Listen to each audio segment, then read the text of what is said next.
The silence that followed Caleb's words was a living, breathing thing. It wasn't the silence of the woods or the empty house. It was a silence born of shattered trust and a terror so profound it choked the air. The facade of the tormented older brother had crumbled, revealing the monster underneath, a man who had not only known about the murders but had orchestrated them.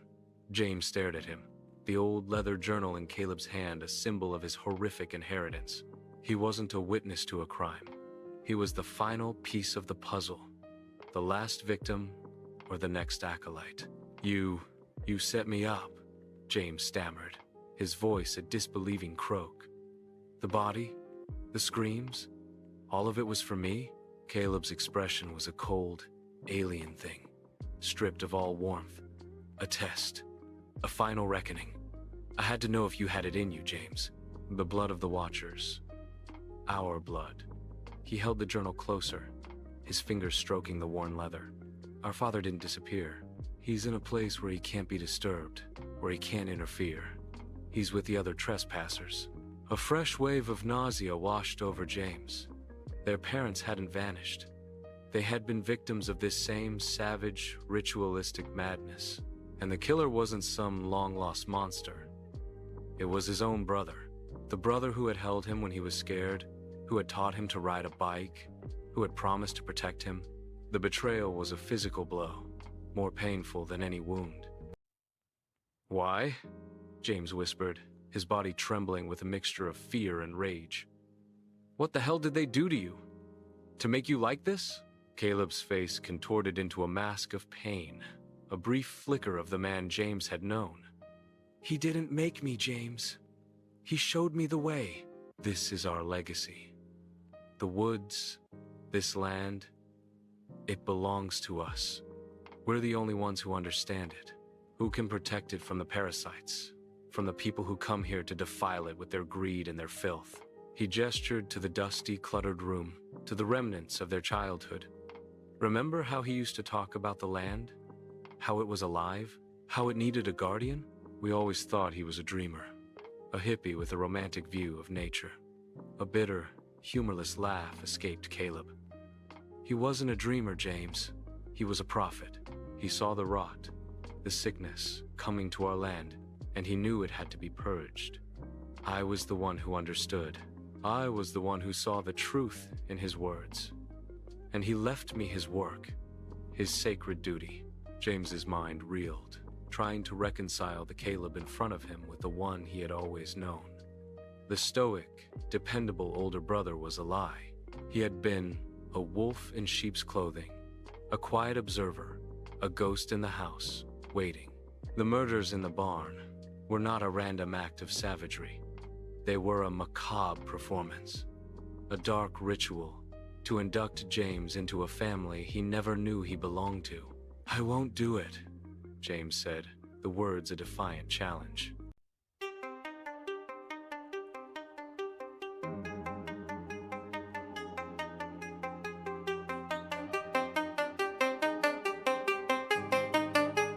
Night descends in velvet shroud. No sound dares to cry out loud, but a pulse beats in the deep.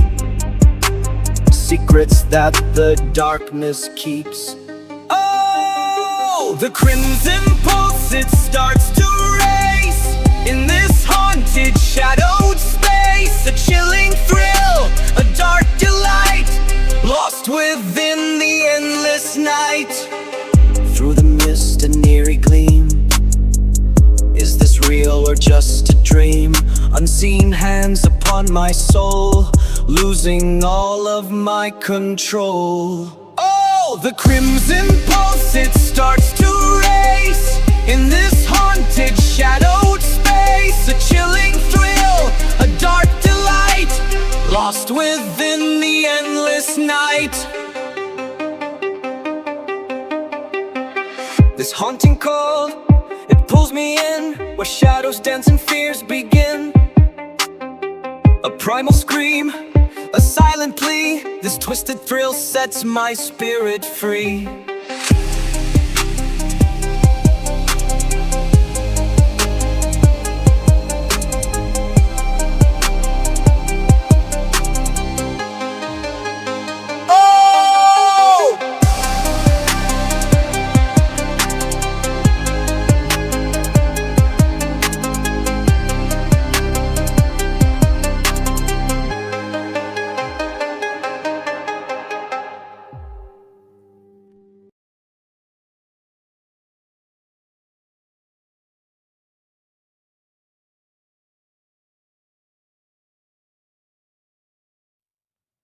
Caleb took a step closer, his eyes fixed on James's, a chilling intensity radiating from him.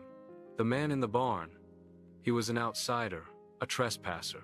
But now the test is over, and it's time for the final lesson.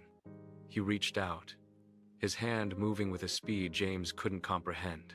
He wasn't reaching for the rifle. He was reaching for something else. A small, tarnished key, hanging from the secret switchboard's hook. Before James could react, Caleb had it in his hand, his eyes burning with a feverish light. It's time to choose, James. The Watcher's path, or the path of the trespasser. He held the key out, a final, terrible invitation. A choice between joining the madness or being the next sacrifice. The grandfather clock upstairs chimed once, its mechanical tick-tock, a haunting metronome for a final confrontation. The blood on the pine, the screams, the bodies, the terrible secrets of their family history, it all led to this single terrifying moment. James had come home to find his family, only to find a monster and a choice between two fates, both of them steeped in blood. The key, small and unassuming, glinted in the dim light of the oil lamp. It wasn't just a piece of metal, it was a symbol, the final, terrifying piece of a puzzle forged in madness. Caleb held it out, his hand steady, his eyes burning with a cold, terrifying conviction. The choice was clear. Take the key and join him in the twisted legacy of the Watchers, or refuse and become the next trespasser?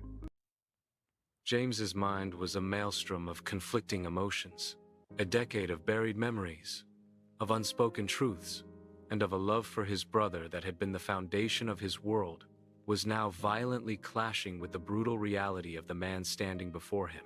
He was a monster, a cold-blooded killer who had lured him here, to this place of nightmares, for a purpose James could not comprehend. "I won't do it, Caleb," James said, his voice trembling but firm. "I'm not a killer." A flicker of something akin to pity, or perhaps contempt, crossed Caleb's face.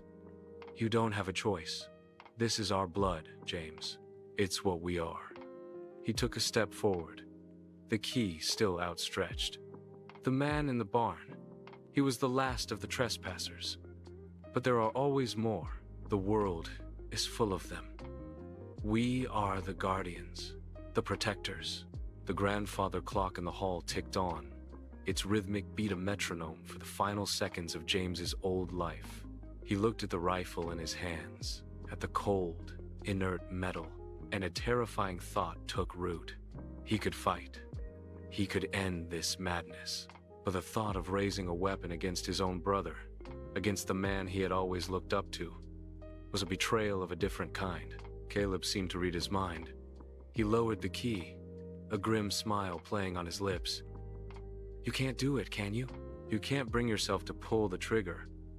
That's the problem with your kind, James. You're weak, you're soft." A space that led down into the very heart of the earth. From the depths of the opening, a rush of cold, damp air, smelling of rot and decay, washed over them.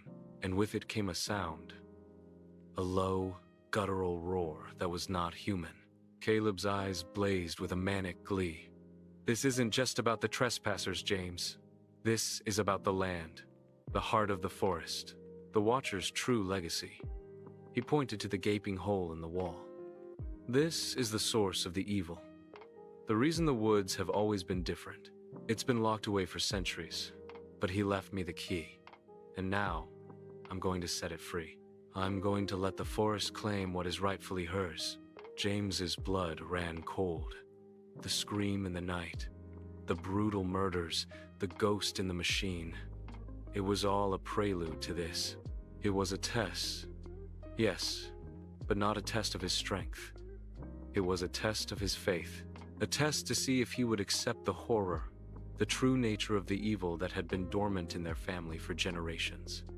And now, he had failed. Caleb laughed, a harsh, triumphant sound that echoed through the shaking house. "Now you see, don't you? Now you see the truth. The blood on the pine isn't just a story, little brother. It's a promise of a legacy that will finally be set free. He turned, the remote still in his hand, and began to walk towards the gaping maw on the wall, the low roar growing louder with each step. James, a spectator to his own demise, watched in frozen horror. James's body felt heavy, his limbs leaden. He looked at the rifle still in his hand, a pointless relic in a game he had already lost. He dropped it, the clatter on the wooden floor echoing in the silence. He was unarmed, defenseless, and completely alone. He thought of the low, guttural roar from the depths of the rotating wall. It wasn't an animal. It was a sound of ancient, coiled rage. Whatever was down there, in the heart of the forest, was a monster, a real one. And Caleb had just unleashed it. A new scent, thick and musky and utterly foul, began to permeate the air. It wasn't the smell of blood. It was the smell of something old, something buried, something that had been waiting for its release. It was the scent of the forest floor, of rot and decay, and a hint of something else, something primal and untamed. It was coming from the vents, the air ducts that ran through the house. The ghost in the machine wasn't just a metaphor for Caleb's control. It was a literal, mechanical system that was now pumping this unholy air into the house. A foul breath from the depths of hell.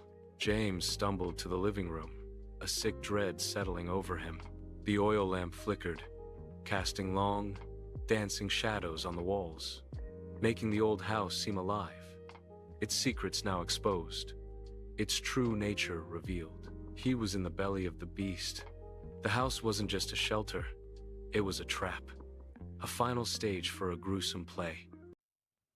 The rumble of the house settling back into an unholy stillness was the only sound James heard. The groaning gear behind the pantry wall had ceased, leaving an oppressive silence that was 1,000 times more terrifying than the noise. He was alone, trapped. The truth of it slammed into him with the force of a physical blow. Caleb, his brother, his protector, had sealed himself behind that wall, a willing acolyte to a horror James couldn't even begin to comprehend. He scrambled to the pantry, his mind a frantic whirlwind of denial and dread. He yanked at the panel, his fingers raw, his knuckles white against the cold, unyielding wood. It was useless. The gear had sealed shut, a flawless, terrifying mechanism of their father's design, a trap set generations ago, waiting for this very moment. He pounded his fists against the wall, a raw, primal scream of fury and grief tearing from his throat. The scream echoed, a hollow sound in the silent house, and then it was gone, swallowed by the oppressive quiet. James slid down the wall, his body trembling, his mind reeling. He thought of his parents, of their sudden, unexplained disappearance. He had always believed they were just gone, victims of a sudden, tragic accident. But now he knew they were in there, in the darkness behind the wall. The bodies of the trespassers, the legacy of the Watchers. His family was not just gone, they were part of the madness. His gaze fell on the floor, on the rusty padlock that had kept the basement. You lack the conviction to do what needs to be done. He took another step closer, his eyes never leaving James's. But I don't. I have the conviction of my father and his father before him, and I will not let this legacy die. As he spoke, he moved with a sudden, startling speed. He wasn't attacking. He was moving towards the kitchen, towards the pantry where the secret switchboard was hidden. James, his mind still reeling, watched him, frozen in place. Caleb reached into the small, dark crawlspace, his hand disappearing into the darkness. He pulled on a lever that James hadn't even noticed, and a low, groaning sound rumbled through the house. The ground beneath them began to shake, a low, unsettling vibration that grew stronger with each passing second. Dust rained down from the ceiling, and the oil lamp flickered wildly. James stumbled, his grip on the rifle faltering. "What the hell did you do?" he yelled over the noise. Caleb emerged from the pantry, a wild, ecstatic look on his face. He held a small, dark device in his hand, a remote control with a single red button. He didn't just build a secret control panel, James. He built a failsafe, a final act of purification. He pressed the button, and the shaking intensified. A section of the wall behind him, a part of the house that had always seemed solid and unyielding, groaned and began to move. It wasn't a wall at all. It was a massive, rotating gear, slowly turning, revealing a dark, cavernous space behind it.